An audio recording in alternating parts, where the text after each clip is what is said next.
Sweet. Alright, so we gave you one flag, but a little tip from somebody who loves throwing penalty flags. Whenever you're reffing, I would suggest grabbing two.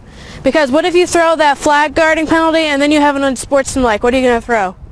You're going to throw it, take off your stripes, throw it in the air? No. Make sure you grab at least two flags. If you're feeling extra zealous, I guess you can grab three. You probably will never ever use three. I personally am the flag throwing guru, and I've never used three. So you probably only need two.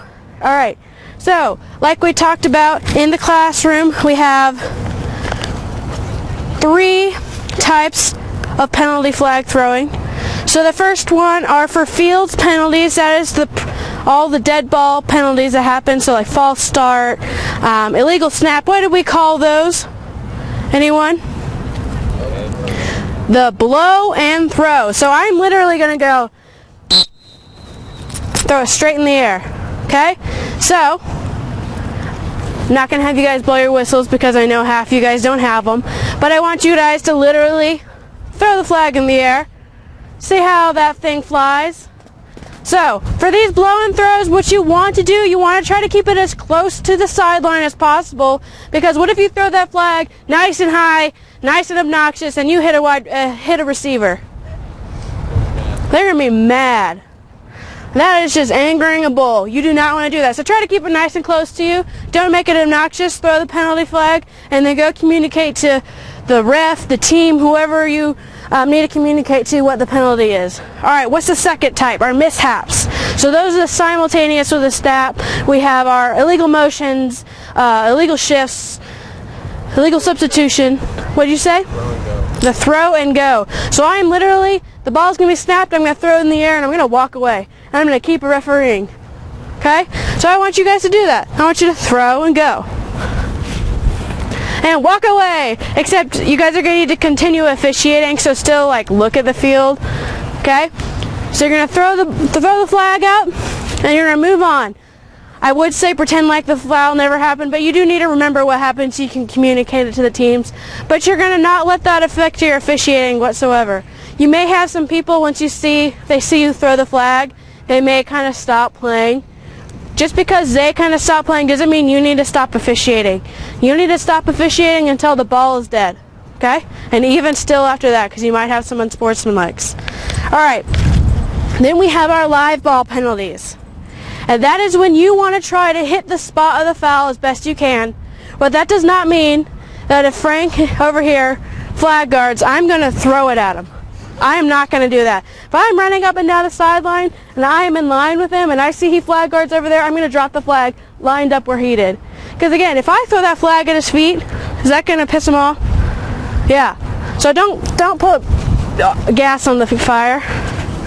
So, just because, like I said, flag throwing is the most fun, I want you guys to try to hit my feet.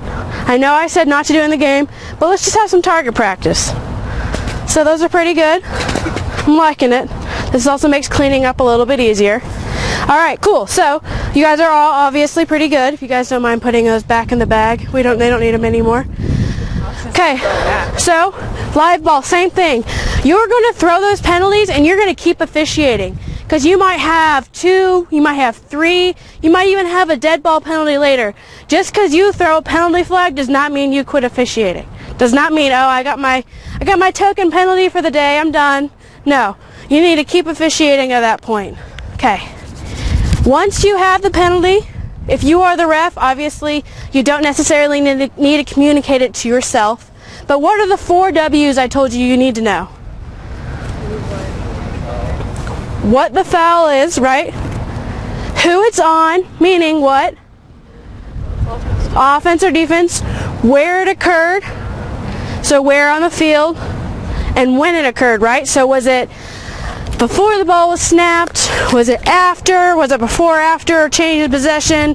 Was it during the loose ball? Was it during the running play? You need to make sure you communicate all of that to your ref. Because that affects how you enforce the penalty, right? Okay, so it is cold out here, isn't it? So when you are you throw a live ball penalty, you still need, as a back judge, to go get that end of the run, and then you need to hold it. Because what if the team declines that penalty down there? What if the defense declines an offensive penalty, and you gave up your end of the run? You don't know where the ball goes anywhere. Or what if that penalty right there is on the defense?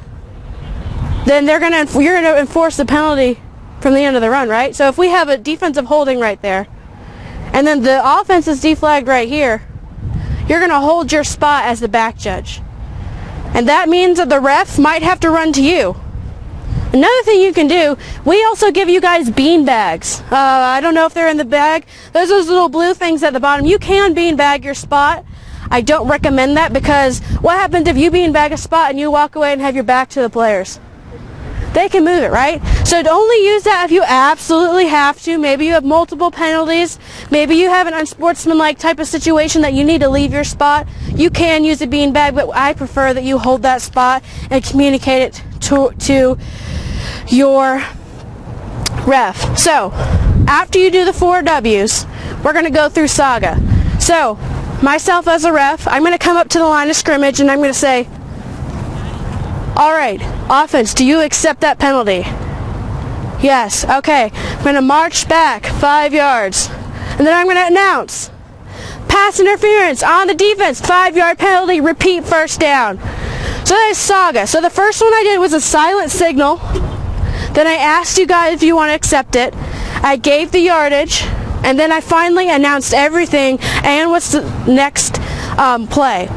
So you want to announce when you're giving the final penalty enforcement. You want to say what the penalty was, how many yardage it was, because we all have different lengths and steps, so you want to make sure you tell them it's 3 yards or 5 yards. You want to tell them if it's a replay, if it's a loss of down penalty, and then you also want to tell them the result of the play. So if I'm saying, because remember we said if it's a live ball penalty to 5 yards, I go on the other side of the zone line to gain, I put it down. I'm going to say result of the play is a first down. You're not going to say first, it's an automatic first down, right? Because it's not.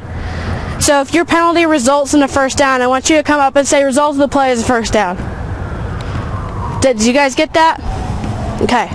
Do you guys have any questions about penalty enforcement? Because pretty sure that's the last, we're going to talk about it until practice games. And that is the hardest part about officiating. Penalty enforcement. You guys all get like where you're going to be enforcing penalties from, the zone line to gain, the different signals. We're good. We're golden. Okay. When we have practice games on Monday, make sure you ask a ton of questions, because you probably won't think of them until you're in the game. Okay? And these lovely people behind me will stand literally behind you and tell you what you're doing right and wrong. Alright, so you can stop recording.